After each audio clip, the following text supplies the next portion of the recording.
Yo guys, Floopes900 here. So, it's been a while since I did a video. Let's not really talk about all that though. Let's just jump on into my November pickups. And yeah, first off we're going to talk about some Switch games I picked up. Bendy and the Ink Machine. Now I wasn't really planning to get this. It actually released and I remembered it like the day after it released. And I was like, oh wait, yeah, I kind of wanted to get that. And luckily my store, my GameStop still had a copy. I picked the Switch version up because I love the Switch. I'm a big supporter, and I'm going to talk about more about the Switch in a different video. But let's just jump on into this. Bendy and the Ink Machine. It takes place in. Let me make sure about this. I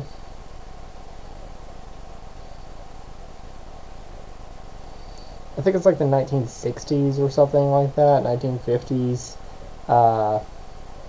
You play as Henry, and you receive a message from your old boss who you worked with making cartoons, and he tells you to come by and see him. So you do, and then it seems like something has went very wrong in the animation studio, and you're trying to find your way, figure out what happened, like discover the big, secret.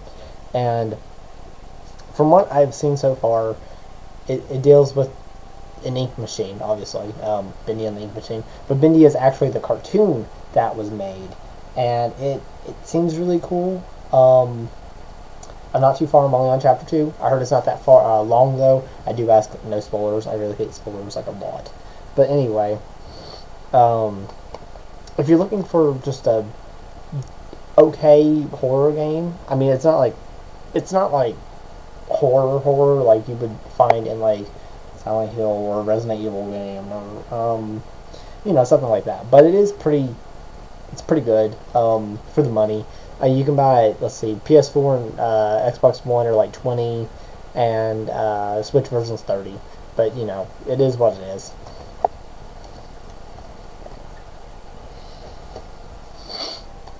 Golf Story. This one is a limited run games physical release. I managed to snag this one, and yeah, I actually haven't gave it a shot yet. I want to, but I'm playing so many other games right now. Like I'm on game overload, and it's kind of bad. But yeah, I wanted to pick that one up because a friend that I talked to, she mentioned, if you like this or you like this, and you should try Golf Story. And I'm like, oh, I should look into that more. And it's one of those things that I plan to look into it, but I never get around to it. And then, like, as I'm checking limited run, it's like, oh, hey, physical. And I'm like, ooh, hey, let's go ahead and grab it. So, yeah, I picked that up. I have some other limited run games that should be coming in the mail sometime. With limited run games, you pre-order something and you can get it like 2 months later, or you can get it like 7 months, 8 months later. Like, sometimes it takes over a year to produce the games, so it's just, you basically get an email when it ships, which is great. I mean, I have no problem waiting. I've ordered a few different games, and I'm excited for whenever they do get here, but I'm in no rush. I know ahead of time that I'm going to be waiting a while, so. Last Switch game, Pokemon Let's Go Eevee. A lot of people picked this up. I know a lot of people picked this up.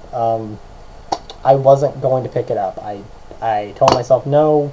I said I don't really know if I'm gonna like it, and then after, like, at first whenever it was talked about being announced, I hated it. Like, I hated it with a fiery passion. Like, I was so pissed off at the catching mechanic crap. Like, it seemed too easy. And then, closer to release, I started seeing some gameplay, and I'm like, oh, it looks okay. And then, by the time it was like a week away, I'm like, oh, this looks pretty good. And then I had to go pre-order and all that jazz. And to be honest, it's pretty nice. Kind of pisses me off. I can't grind like I normally do. I have to catch Pokemon and get EXP, and that's frustrating to a whole new level. But it is what it is. Could be worse, I guess. But, I mean, I've already beat the Elite Four. I'm 26 hours in, I think, which is really low for me for a Pokemon game. Like, normally, like, in Red, like, when I beat the Elite Four, I was, like, 80 hours in, and I had Pokemon in their 80s. And, like, in in this, like, my Pokemon are in their 50s, and I'm like, Jesus. Like, and it's not, you don't have anyone you can rebattle, so you can't afford Pokeballs that easily. And if you waste 5 Pokeballs on a Pokemon, well, you're just losing money. Of course, you know, Great Balls, greater chance, Ultra Balls, greater chance, but the Ultra Balls are like 500 apiece, which is a lot lower than normal games. But you have to think about this. On a normal game, you have people who you can rebattle and get some money from. You don't in Let's Go. Now, maybe like in Gen 1, you didn't have anyone that you could really rebattle till the Elite Four, so that's understandable, but at the same time, I feel like we should have had people to rebattle, because buying those Ultra Balls, hell no. Like, I ended up, so when was it?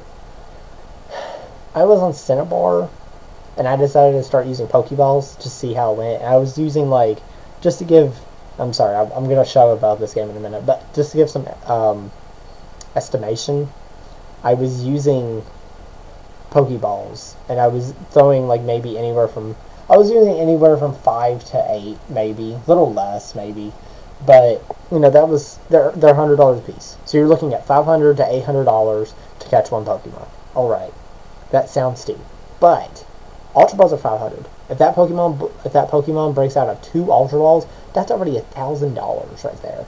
Think about that for a second. That's a lot of freaking money for a Pokemon game that you can't rebattle, and you can't get, you're limited on your money until the Elite Four, and then you can go battle them, or you can use Payday, but it's still not a given. It's still not the same as having a battle, you know, someone you can rebattle, but it is what it is. Not bad, no, it's not bad, but it's one of those things I'm sitting there going, why? But anyway, moving on. I got 4 PS4 games to show off. One's digital, but, you know, let's just go into this. Spyro Reignited Trilogy. So I have to say, really irritated with the fact that we had to download the rest of the second and third game. Like, that just pisses me off, honestly. Like, come on, guys, what the hell were you? Okay, it wasn't Toys for Bob. Let me just clarify that. It was not their problem. It was Activision. They weren't allowing any more time, and it kind of just pisses me off that they couldn't do it. But you know what? Whatever. I mean, now I do have to admit, a lot of the game itself, it takes up a lot on the PS4 from the disc, but I think it was still possible. It's just Activision didn't want to give them any more time, and that pisses me off. I can't do anything about it, but it does irritate me. I did finally get the download done last night. It would have been done sooner, but haven't been able to have my PS4 in sleep mode, and I can only have it downloading during the night because the PS4 drains like all internet activity period from the house, and it's really bad. But of course my internet's shitty, so what do you expect? Anyway, though, haven't been able to play the second or the third game. I played a little bit of the third game before it cut me off and did like the whole "you need the download" blah blah blah bullshit. I beat the first game, platinum the first game. I love the hell out of it. They did a good job. Toys for Bob they didn't just do a good job. They did an amazing job. I can't really think of anything that they could have done better. I heard some people on Amino were like really just going to be like, oh, the first game is okay, and I can understand it. Being in 2018, playing Spyro would probably be really just not as fun, I guess. For me, I still loved it. It was my favorite PS4 game. Not PS4 game. Sorry. It was my first game. It was my favorite game of the trilogy. Sorry, guys. I have not made a video in a long time. I am tripping up. But let's go on ahead here. So one thing I did do for Black Friday is I ended up getting a PSVR set, and I got some games to go along with that. I'm just going to talk about these briefly. Gareth E9. I don't know if I'm pronouncing that right. I do not. That's just what it looks like. It's probably not right, but that's how I'm going to pronounce it. Gareth E9 is a wonderful magical tale about being a fairy, and you're basically watching over these orphan kids in a orphanage school area, and you got the orphans and then the headmaster, and you're trying to prove your existence to them because you're basically in the if you in the place where time stands still. I'm doing that because that's what it says in the game. But basically, you're doing little notions that make the characters believe in you, like taking things out of their hands that they have, like let me think. Like there's numerous times you take a book out of a kid's hand, and it's like, oh, hey, maybe the fairy did it, and it's just really progressing story. It does have a climax, and I won't discuss it because this game is a very story-driven game, and I don't want to ruin it. I do have to say though that was my DRCNA was my first VR game. I immediately put it in, and I hooked the VR set up, and I immediately put DRCNA in. I was just like, I have to try this because it caught my attention back at E3 this year, and I was like, ooh, that looks good. And then it was like, it's VR exclusive, and I'm like, oh, that kind of sucks. So, but when I tried it, oh, it was an experience. I mean, we're so used to staring at a TV screen, and then when you're looking at the TV screen, like right now, like if I look behind me, I'm gonna see that wall, right? But in VR, no. Like I was staring at a chalkboard when the game booted up, and I was like, oh, okay. So I turned around, and I expected, because I was sitting right next to my bed, I was like, I'm gonna expect to see my bed because that's what I'm used to.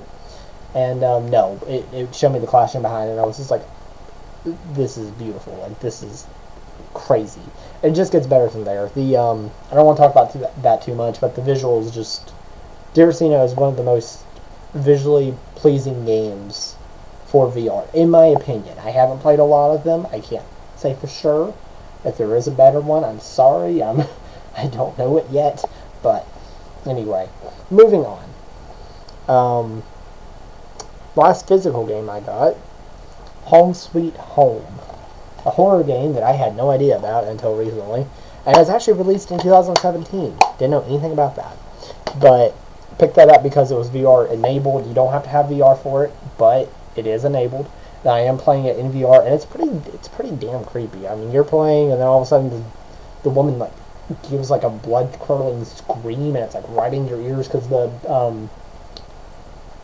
VRs that comes with like little earbuds that you can use, they get uncomfortable after a while. But anyway, it is pretty nice. I've been playing it off and on every night, probably 20-30 minutes at a time. One thing about horror games, I do love them, but I do get freaked out, which is, I mean, it's great because horror games are supposed to, and I love that, but it's not something I can sit and put like 2 or 3 hours into like an RPG. Like it's not like that. But anyway, you are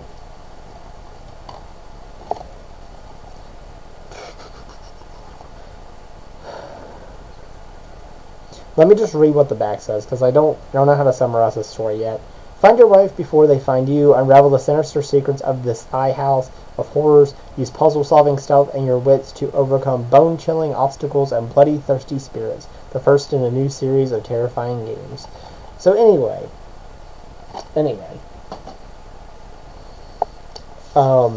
your wife has gone missing. You're looking for her. But while you're looking for her, you're also like being chased, kinda. Like it goes from like your normal house to like this other area that you don't really know about. Like it's almost like you're dreaming it, but it doesn't. It's complicated because it's not saying you're dreaming it. It's just it seems that way because you're easily passing from like reality to dream world like just in an instant. Like you're in one. Like you're in his house, and then you go through a crawl space, and you're in that like dream area. It's not like it doesn't show like a dream area. It's not like dream clouds and all that crap or anything. But it's like it just transitions over to that, and you're sitting there wondering, is it real? What happened?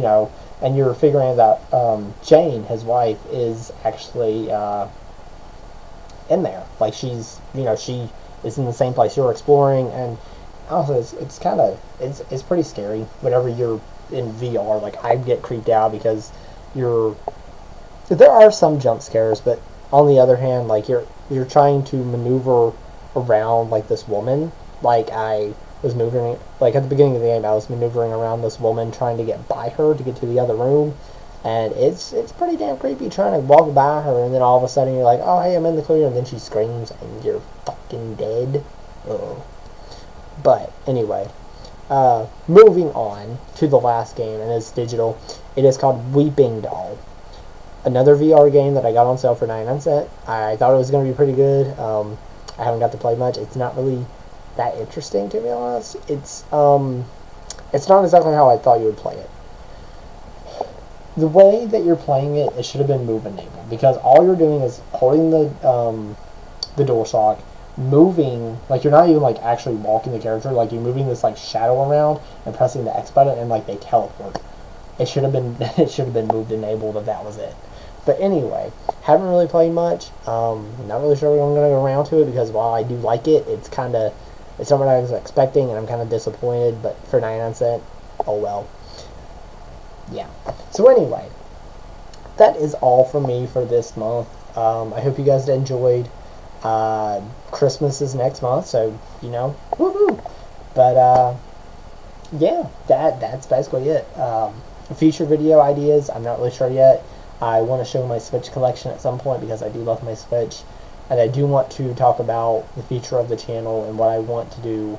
More like what you guys can expect from me, because I'm not going to be doing the exact same stuff that I did in the past. I discussed some of that in my I'm Back video, but I want to discuss it more like in detail now that I have a webcam and I can do this kind of stuff more. But yeah, that's basically all for this video.